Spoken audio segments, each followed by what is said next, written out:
It's so hard to always like say what a book is about. When I get asked sometimes, what's your next book about? I say it's about 350 pages, or it's about 20 euros, or but no.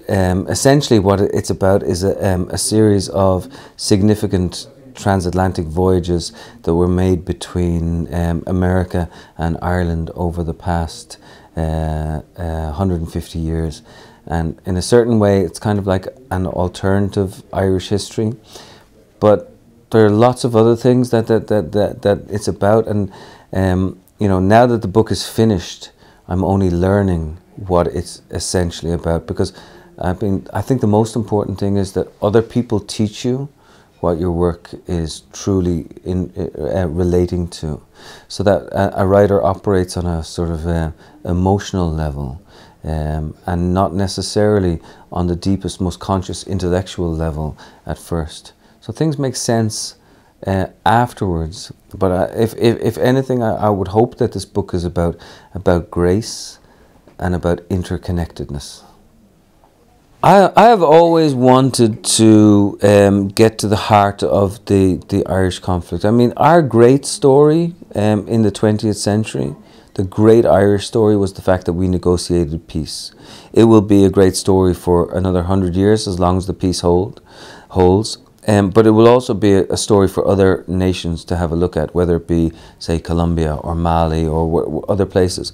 To have a country have 700 or 800 years of strife and disorder and discomfort and killing, and to finally come to a quietness, a peace, is an extraordinary thing.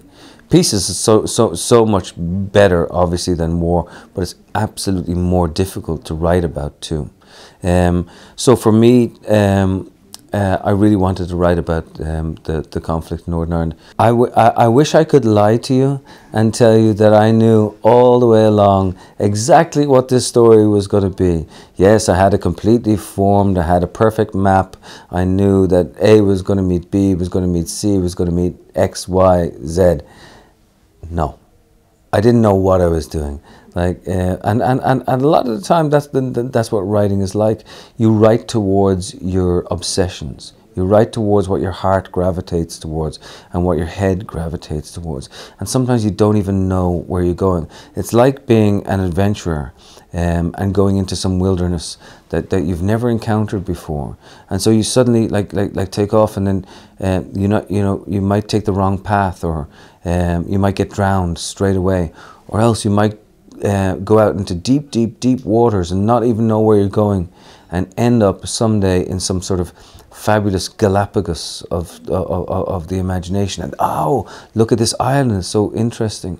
So for me, being a writer is like being an adventurer of that sort. You don't always know where you're going. You don't know where you're going to end up, but you have a vague idea in the beginning that you want to discover something entirely new, and that is the challenge.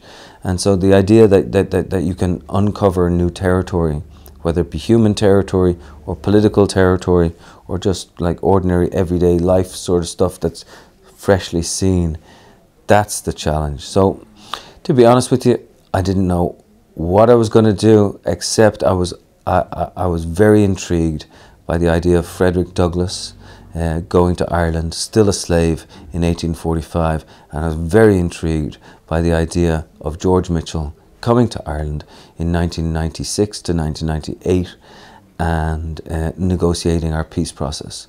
Thought there were two great narratives about American statesmen, but what sort of history went between all of them? That's what interested me. So finally, after 3 years, I tried to find out what it was. Whether I succeeded or not is not up to me, it's up to the reader.